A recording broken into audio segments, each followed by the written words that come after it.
This program brought to you by Brewski's Bar and Grill, located in Utica, Minnesota. Your one-stop shop for delicious burgers, fries, pizzas, and more. Are you ready? How you doing? Folks, welcome back to The Wrap. We went on hiatus for a week. I hope you didn't miss us too much. All I can say is it was a busy week last week. It was. And my wife said to me, you couldn't fit it in this week, but you could fit it in before the wedding. And I'm like, yes, I made a mistake, dear. I was wrong. I probably shouldn't have done that, but I said there was no way to do it. Anyway, it is what it is, folks. We hope you didn't miss us too much. And so since the last time we spoke, George, a lot of seasons that came to an end. To a screeching halt right now. To a screeching halt, and I suppose football is kind of our main topic, so I suppose we should start there with the Bronco football team. We've had 8 days to kind of think about what's happened, what happened on that Tuesday night, the game not being played at home, getting moved to Mount Iron Buell, starting at 9 o'clock at night.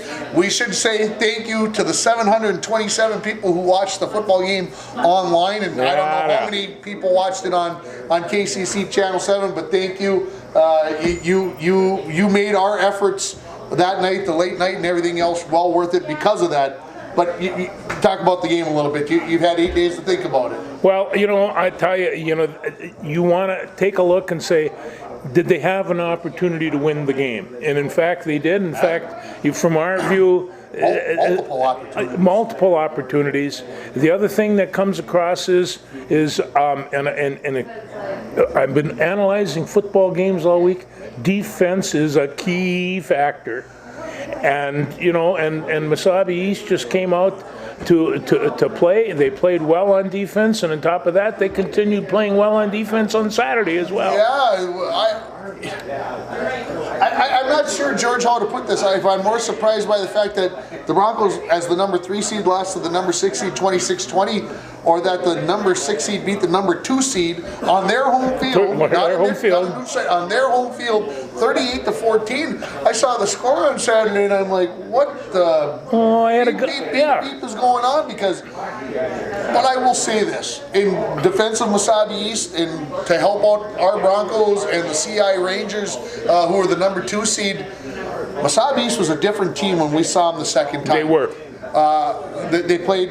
They played a very, and I don't want to say aggressive style of defense, but they decided, look, you're going to put 4 receivers out, we're going to put four defenders out, and if you can beat us that way, go ahead and beat it. But we're going to keep 7 in the box. You're not going to do it that way. You're going to have to beat us throwing the ball, and it worked. Riley Larson did not get a reception the first half. Yeah.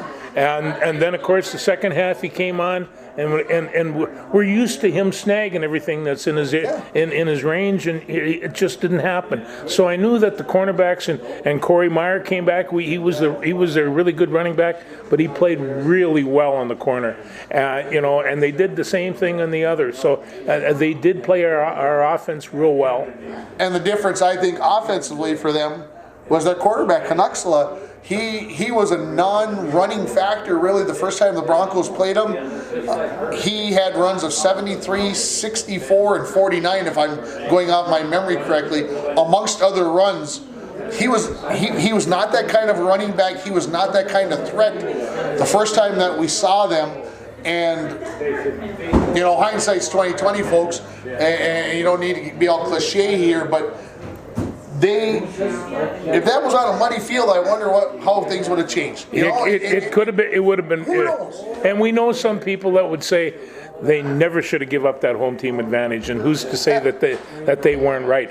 But the game came down to an 87-yard return by Skelton, and those are the ones.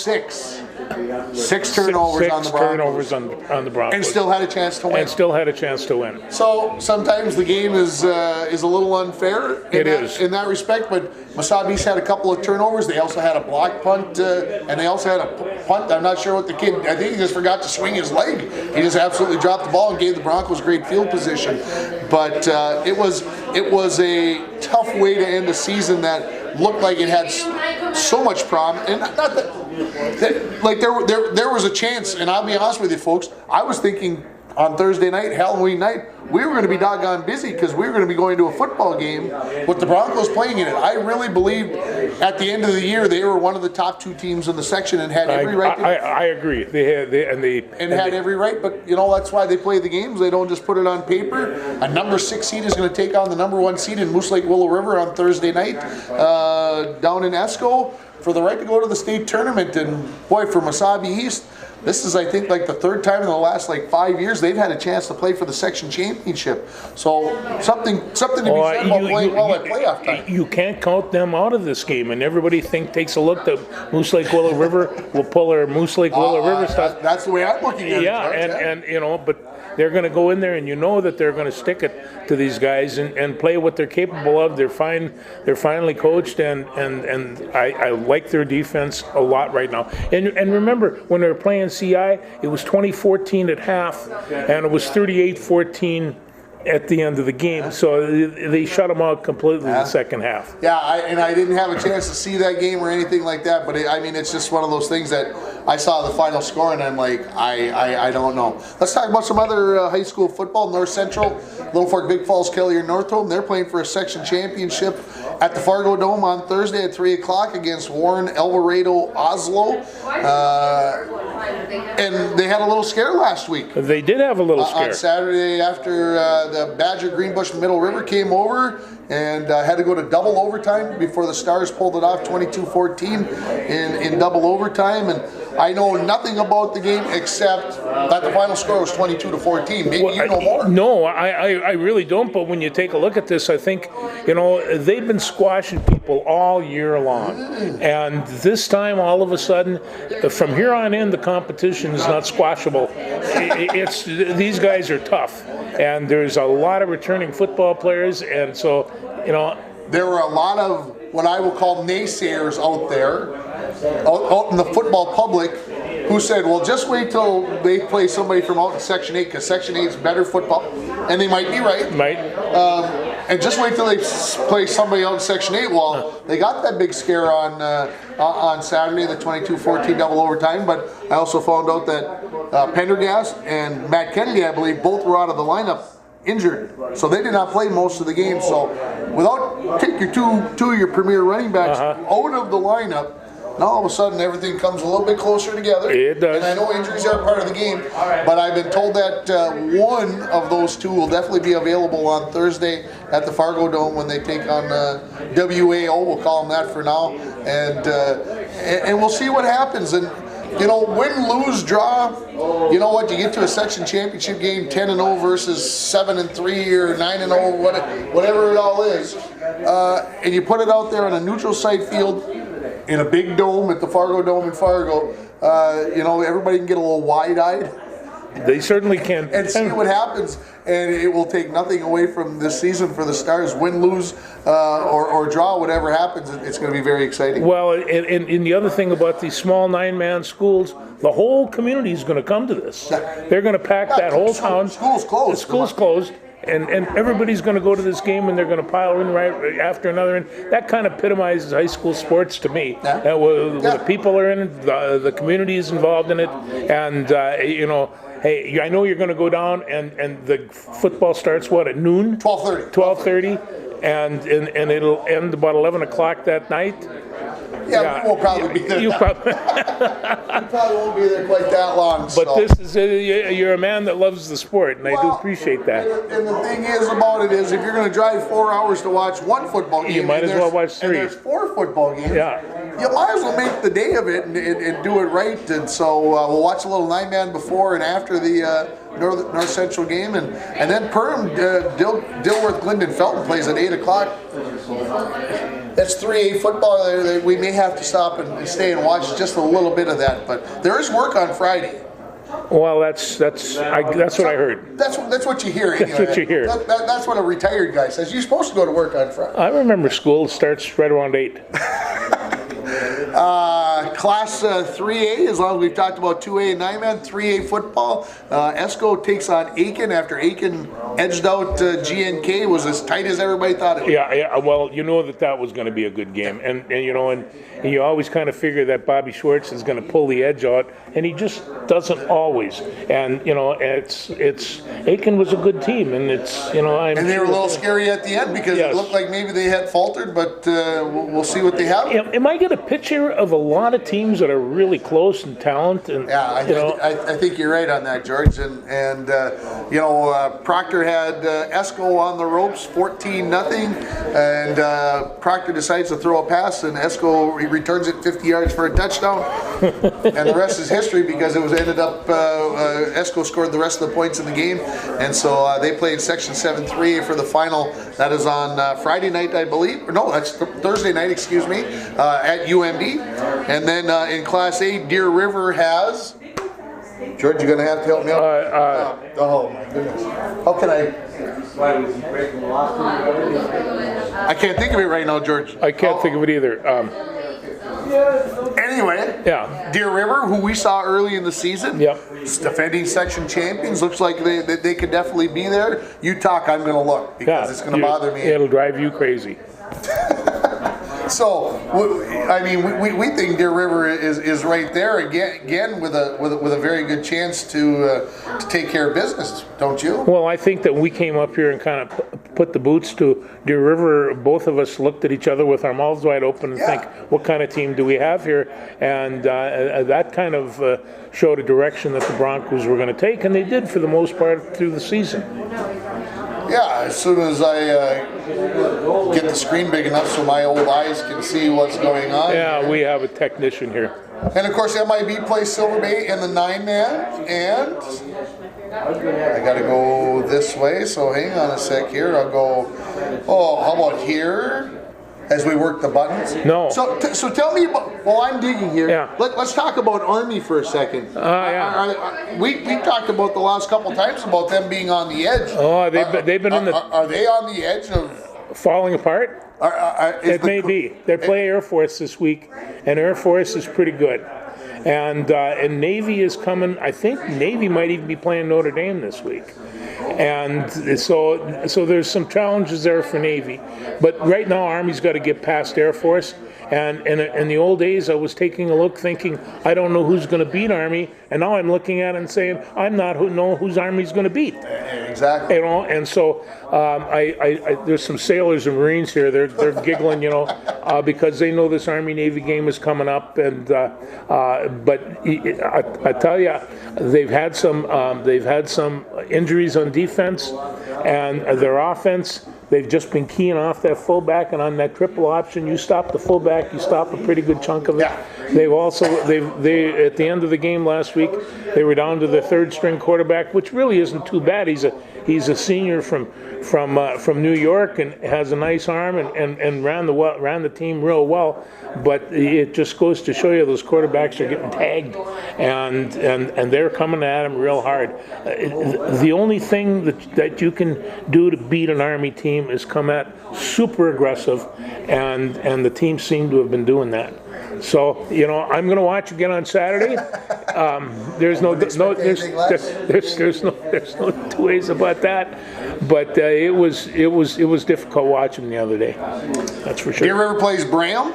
Deer River played Bram down in Bram in the mid-season, and Deer River did win by a score of 20-12. So it ought to be a dandy in Class A. Graham, isn't that where John Larson's from? That's where John Larson's from. That's a good segue into how badly UMD looked last week. Yeah, Jesus, I just jumped into it that Iowa. I mean, you opened up the can of worms on that. Oh no, and my good friend Vinny Repish didn't have enough color to color that game, and it's... Well, here's the scary part. I got to watch part of the first half while I was sitting at Buffalo Wild Wings getting ready for the UMD hockey game, and I'm watching it, and they go through their halftime spiel, and they come back with the stats.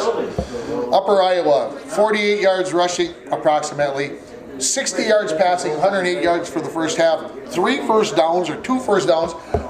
Bulldogs, 100 and some yards rushing, 100 and some yards passing, 280 total, 15 first downs, and it's a 7-3 football game. Yeah. And I'm like, or no, 10-7. And Yeah. I'm like, what the heck is going on?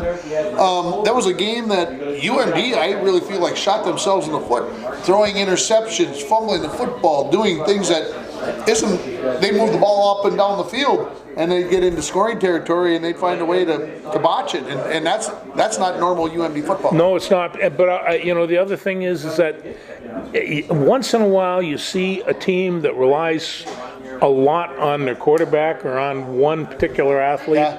And John Larson's the one, Yeah. and the ship's been wobbling ever since he's been hurt. I hope he comes back this week, but it's really hard to say. UMD is they're in rough shape. They're in rough shape? Yeah, their playoff hopes are just not gone. They're gone. I don't see how No. a three loss team is not going to make the No. is not going to make the tournament. But Bemidji State, they ran out of luck finally. I mean, last 2 weeks they went in double overtime and on the last play of the game, and then this week they had another opportunity. But the clock struck midnight. No, point after touchdown was stopped. They went for 2 for the win and lost it 24-23 to Concordia. And it's the last 3 games have been by 1 point, and I mean they have 1 or 2, and they've been dodging this for a long time. I'll tell you, next year I'm going to go down and watch them play a couple more often than I did this year. But they're fun to watch. They are a good team, and I'm glad to see them piecing something together over there. And of course, my good friends from St. John's and St. Thomas, they smoked their opponents pretty good. After we really haven't had a chance to talk about the St. John's beating the Tommies, 38-20 if I remember right, on wedding weekend. And basically St. Thomas was ahead in the first half, but it was all Johnnies in the second half. Well, I talked to a Tommy, and he says Tommy came, but they didn't bring their pass rush. And the quarterback at St. John's, he just sat back and just flipped him around. And he is pretty good. We'll see how he can throw in November and early December in the cold weather. That will be the test for the Johnnies as we see it. There were a couple other games on Saturday. NDSU sneaked out South Dakota State University. Yeah, I was multitasking, as most people who know me know that I have a tendency to do, especially when we're watching sports. So I'm watching the Gopher game on the big TV and flipping over and watching LSU Auburn. That seems normal. Oh yeah. And then I've got North Dakota State on my phone, and so I was whatevering, and I turned on the thing and it's 16-16. I knew it was close at the end of the game, and I turned it on and it's 4th and 2 feet. And I'm like, I yelled to my wife who's getting ready in the bathroom, I'm like, the Boys are in trouble. No, they're not. That's a touchdown. He goes 71 yards. 71 yards. 4th and 2 feet from their own 29. 2.5 minutes left in the game, and the Bison go for it. Ballsy call, I'll say, and then it rips for 71 in the touchdown, and that was the ballgame. That's number 1 versus number 3. Now, there's a lot of people, and I said this when we did the show, a lot of people were bad-mouthing the Gophers when the Gophers only beat South Dakota State by 3 points or 7 points, whatever it was, week 2 or 3. And everybody's like, oh, the Gophers are horrible. I'm telling you what, folks, everybody compares everybody to North Dakota State. South Dakota State showed that they are one of the best teams in FCS football. And when the Gophers ended up beating them, that was because South Dakota State's a heck of a football team. Well, as long as you bring up the subject. Here we have Minnesota. This is they're setting up on the 9th of November, probably the most important football game in my memory anyway. It's been a long time since anything's come up. Yeah. 2 8-0 teams. Penn State's coming in. We've got Rodney Smith that's running out of his tree. He's now the leading rusher. He just outstepped Darrell Thompson. I was on a practice field with Darrell Thompson one time. He could really run, Tim. I hope everybody understands what I mean, but he was a freak of nature kind of kid. He was. He was like, he wow. was big and could explode. He was really. Now, and the other thing is, you take a look at this. The Gophers are putting up numbers like the glory days, the 34, 35, 36 team, and it's just like right now the Gophers have put up 206 points. to 72, and some of the rest of these, of course, some of these numbers. In 1941, that's Bruce Smith. They put up 186 points to 38 points. 38 points, and they only played 8 games. And it's just so a year ago through 5 conference games, the Gophers were outscored by 80 points. Sid Hartman said, "The growth shown is unmatched in Gopher history from last year to this year." Wow. That's Sid Hartman's column. He's only 99 years old. He's seen most of these teams. And right now, Minnesota's ranked 13th in the coaches poll and the AP 25. And I think Penn State's 6th or something. That sounds about right. That sounds about right. So let's go ahead, because they don't play this Saturday. They've got a whole week, another week to prepare. Let's just hope. Let's say that the Gophers beat Penn State at home.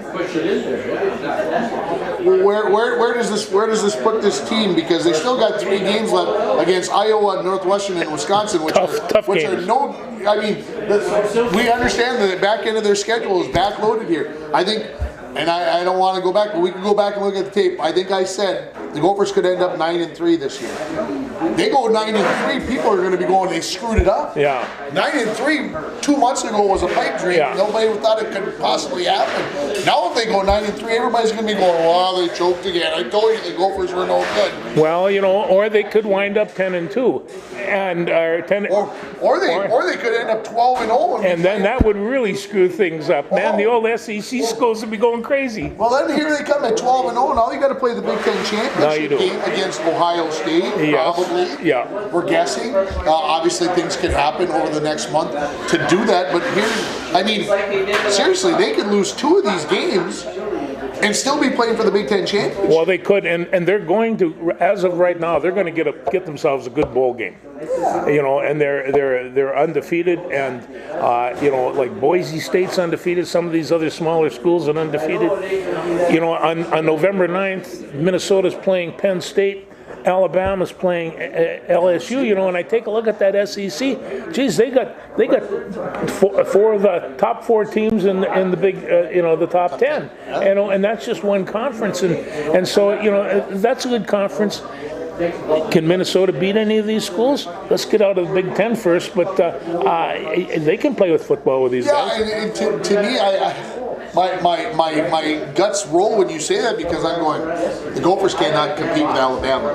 The Gophers cannot compete with LSU. The Gophers cannot compete with Auburn. I don't see us being able to do that, because we don't have enough athletes to be able to do that. If we had to play the Ohio States and Michigans this year, we might feel differently about that. But beating a good Penn State team would go a long way in setting all the believers and everything else. And it's going to be a tough stretch for the Gophers with Penn State, Iowa, Northwestern, and Wisconsin. The hardest part of the schedule is right now. It's going to be very interesting, and so I still say 9-3 would be a great season. And even if they don't play in a big bowl, I think Sid might be right. The belief, I think, in this team that they can go out and do whatever they want is a big thing. Well, I've been thinking about roses for a long, long time, and so is everybody else, every Gopher fan that's ever been around, and it's been a long time since that happened. The scary part about what you just said, and it went through my mind. Okay, let's say the Gophers, you're thinking Rose Bowl. Let's think the Gophers play Ohio State in the Big Ten championship game. Okay, are we hoping, we would love to see the Gophers win that game, but are we hoping because Ohio State, if they win that game, probably means they're going to the Final Four, and that means the Gophers are probably going to the Rose Bowl. Lose the Big Ten championship and go to the Rose Bowl. Go to the Rose Bowl. So there's some interesting twists and fades, and of course, some people say, well, college football is whatever. There's 41 bowl games, 82 teams make a bowl game. What does it mean anymore? You make it to the Rose Bowl or something else, it means you had a pretty good. I would have to try to figure out a way to get an airplane ticket. It's it would. Wow. That would be one that I could go to. Interesting thought. I hadn't even crossed that bridge yet. That's a long ways away. Anything else on football you want to talk about? Let's see here. You want to talk about the Vikings? The Vikings. Speaking of which, seems like for so long since we watched them play because it was last Thursday. How's Cousins doing in your mind? Well, I'll say this. When everybody was throwing Kirk Cousins under the bus, week 3, 2, 6, whatever it was, I was the one sitting there going, come on. It's not his fault. It's not his fault. I'll say it this way. There were some games when the play calling was bad, i.e. the Chicago Bears game. There were some games when the offensive line play was horrendous. That's the word I'll use for it because that's about as good as it can get. I'm not saying the offensive line play is great right now, but the play calling's better and the offensive line has come around. I feel bad for Pat Elflein from last week. He got called for a holding call on the one play. Yeah, I saw that. He didn't even have his hands like gripping the jersey. It was like, I'm like, what? Yeah, his hand was outside, but the guy was wrong. He hit him. I felt that they were picking on him almost, and so yes, are there issues with the offensive line? Yes, because there's defenses do strange things. They make strange calls, they do weird things, and so the offensive linemen get thrown into some precarious situations. This team is fine. The scary part, I think, is can they catch the Packers, because the Packers are playing out of their minds. Well, you know, in the beginning of the year, the Chicago Bears were the ones that were going to club everybody to death, and they're performing just pathetically. And, you know, and it's back to your quarterback, right? That's right. It comes right back to the quarterback. And, of course, offensive line play. You gotta have a kicker. There's a Vikings fan right there. So yeah, the Vikes. I think the Vikes are in okay shape, and I hope that they continue. You know, obviously, unless you're the New England Patriots, it doesn't seem like anybody's going to keep winning week in and week out. The New England's playing out of their minds. I really wish I knew how they were doing it, other than saying that their coach is the best coach ever. He went down to the crossroads and made a deal with the devil because he is just incredible. And, you know, he could shuffle these people around, and the way he does it, he is amazing. Well, and I didn't see this because I didn't stay up to watch Monday Night Football when they beat the Jets. But he talked about the loophole. He's always looking for the loophole. And they talked about how he ran off in a minute and like 37 seconds or something because they took a penalty and they declined the penalty and blah, blah. And so they end up, it's amazing some of the things that he comes up with and sees and does. And so, yeah, it's an amazing thing. So I'm thinking about getting a Bill Belichick sweatshirt and cut off the sleeves, but that's I do want to, before we get into your other stuff, I got some notes here. I do want to talk about the Bronco volleyball team who ended up losing to Mesabi East in the first round of the playoffs. I also want to talk about the cross country team. I want to say congratulations to Ryan Ford, who made the state meet, which will be this Saturday, her second consecutive year. And I know I saw her right after school today as I was walking out from the copy room. She was coming in from her run, and I think she's full of confidence. I think if I remember right, and don't quote me exactly, I think she placed like 120th last year out of like 190 runners or something. And it won't be triple digits placing this year. It will be someplace different. And she's just a sophomore.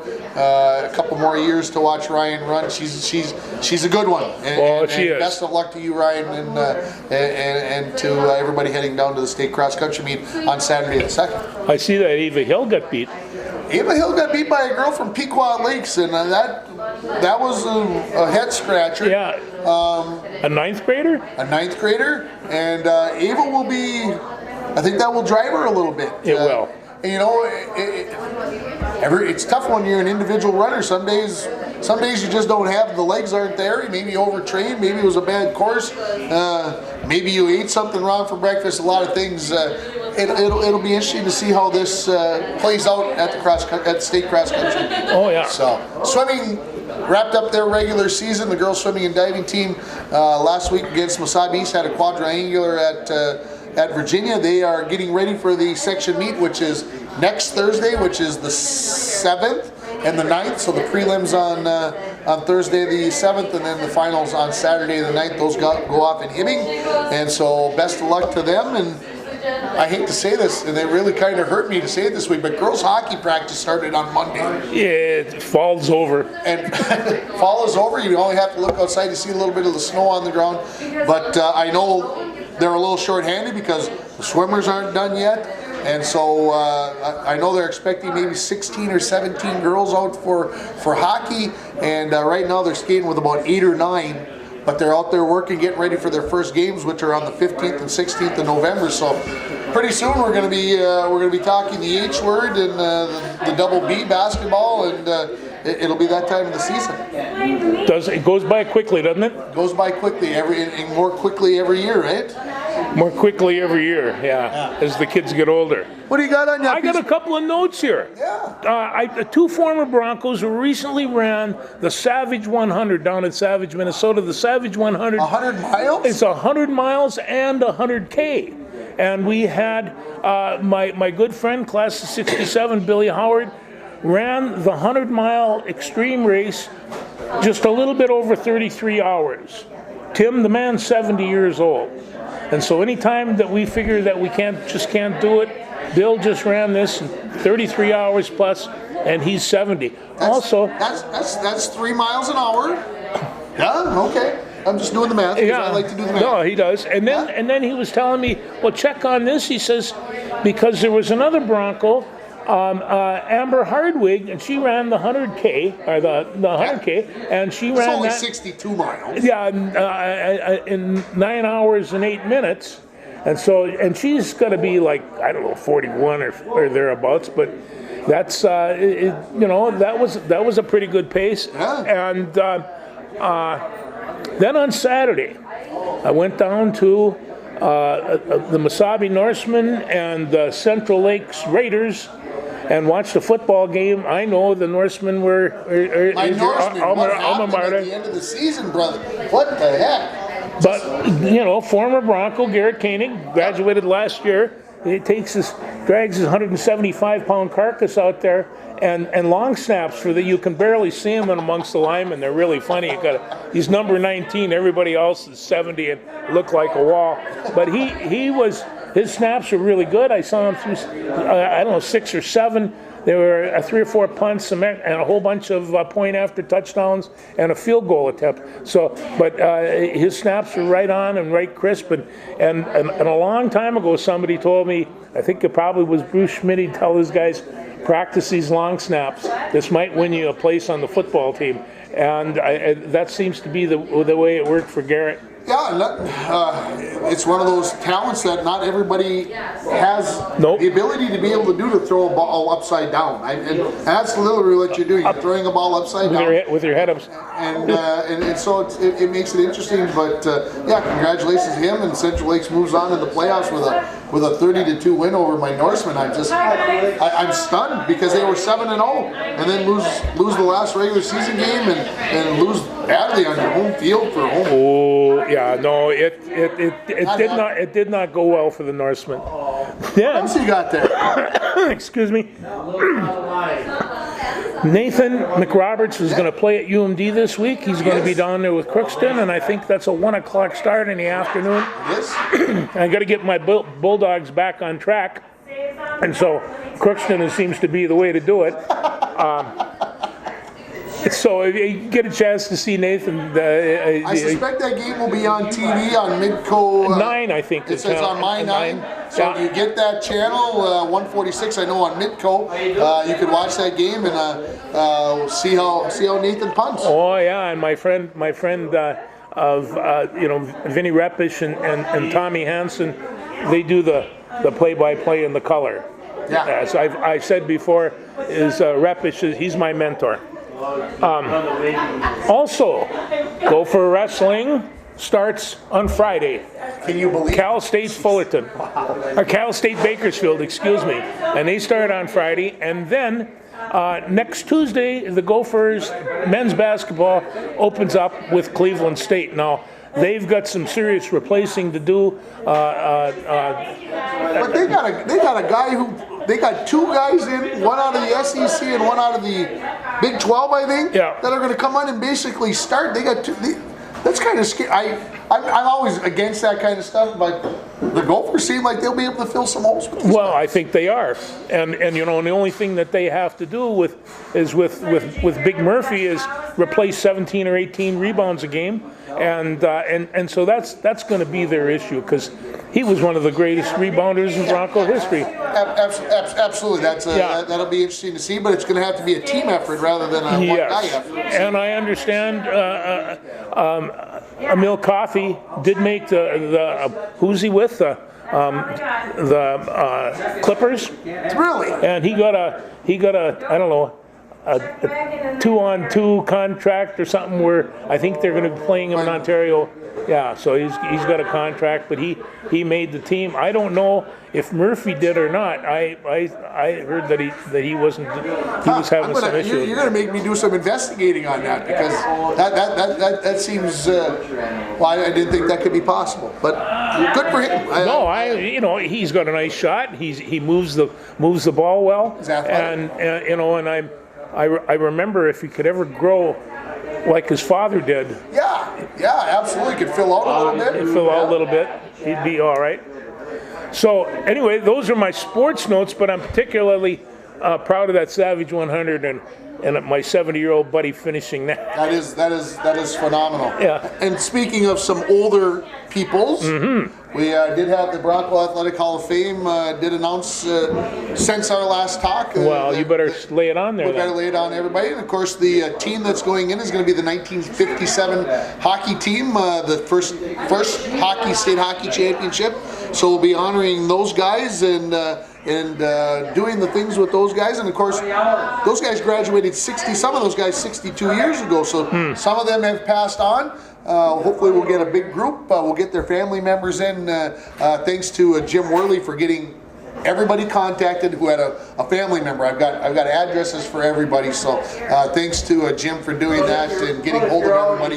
He did tell me, I understand why this job's so difficult. He says, if you're always trying to dig for addresses, it can be very difficult. So Jim, I agree with you. The individuals going in, Bob Bateman, who graduated in 59 or 60? I think 59.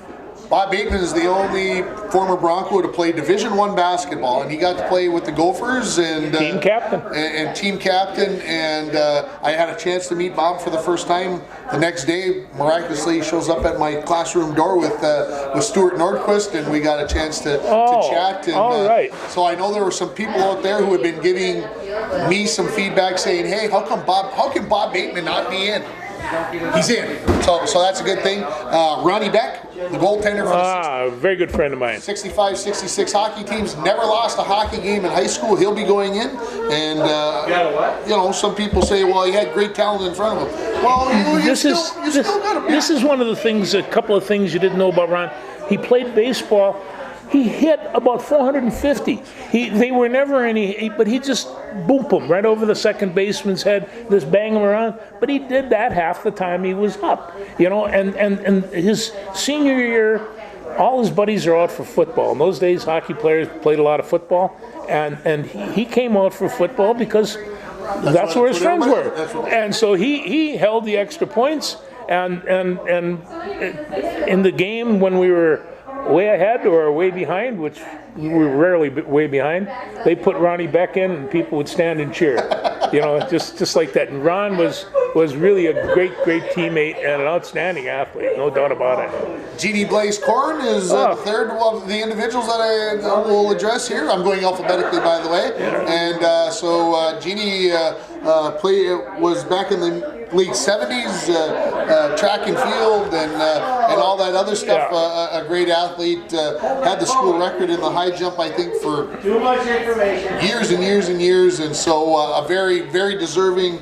Best athlete in the Blaze family. It's George. And the last one is Dick LePage, and of course, a lot of people probably don't know a lot about Dick LePage, but Dick LePage played in the 1952 Olympics and for the hockey team, and he was kind of there before Bronco hockey really got going. So he had to play hockey a little bit different way, and so I had a chance to talk to Dick last Saturday, and he lives up in the Winnipeg area, and I had a chance to talk to him, and he said, I can tell you right now, Tim, I feel blessed that you guys have selected me. He says, but I physically I can't make it there. He says, I'm 85 years old. He said, I can't travel 4 hours in a car, get out and do all that other stuff. So we're going to find a way to honor Dick the right way, even though he can't be there. And he was one of those. He was one of those individuals that a lot of people also kept saying to me, how come Dick LePage isn't it? Look at his resume, look at the things he did. And I say to the people who say that to me, there's a lot of people that we have on our list. And if you're watching this show and you want to know who's on the who's nominated, who's going to be up in 2021, you can go onto the school webpage and there's a whole list there. Or you can email me, contact me through my school address. I'd be happy to email that out to you. I have put it out on the Facebook, on the Bronco Athletic Hall of Fame Facebook page.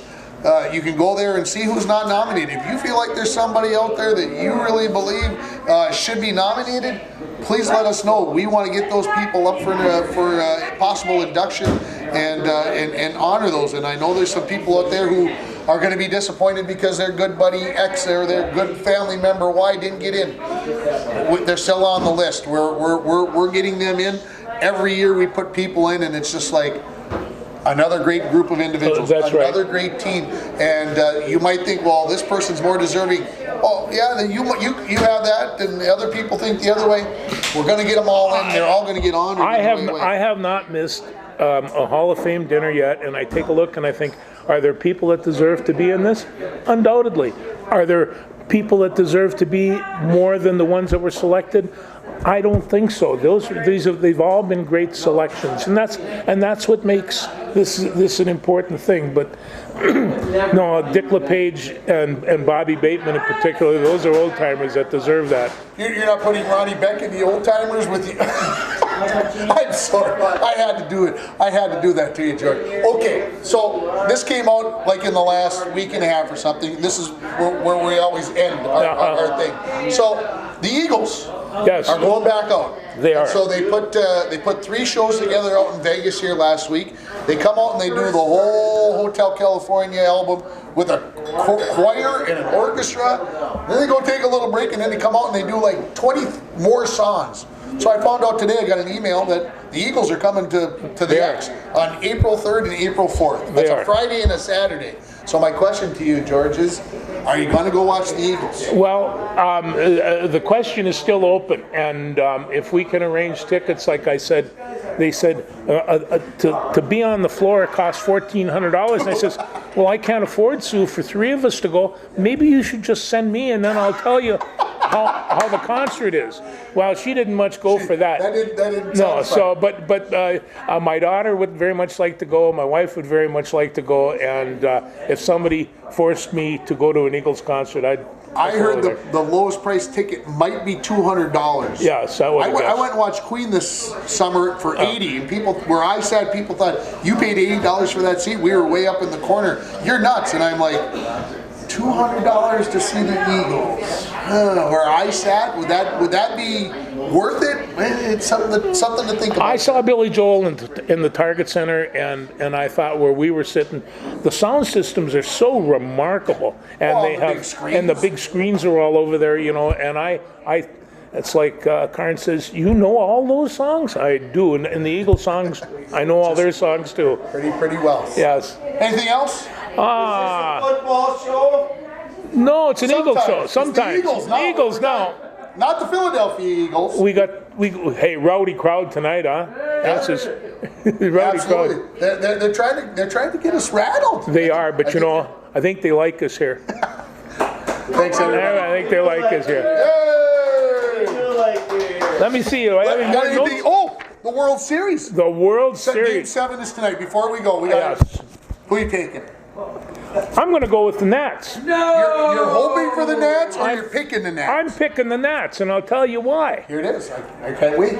You know, their pitching has been extraordinary. Strasburg last night really he scattered 5 hits over, 8 2/3 innings, 8 1/3 inning, and they've got another kid that's going to come back and pick up right where he left off. The Nats are a team of fate.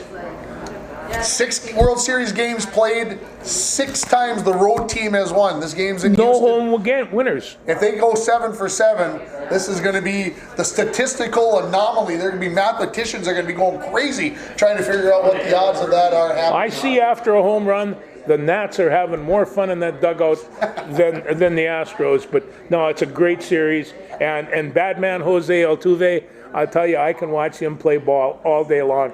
If he has anything to say about it, the Astros will win.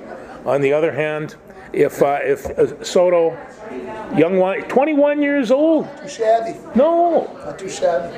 I'll put my money on the Nats as well tonight, or at least my hopes. I will say this. Very disappointed in the Astros organization for the issues that they had to go through over the last week. Yeah. And the fires that they had to put out should have been put out earlier, and shame on them, but you did the right thing in the end, so maybe there's some hope for them after. Maybe there is.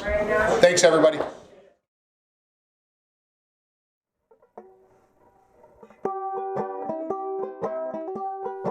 This program brought to you by Brewski's Bar and Grill, located in Utica, Minnesota.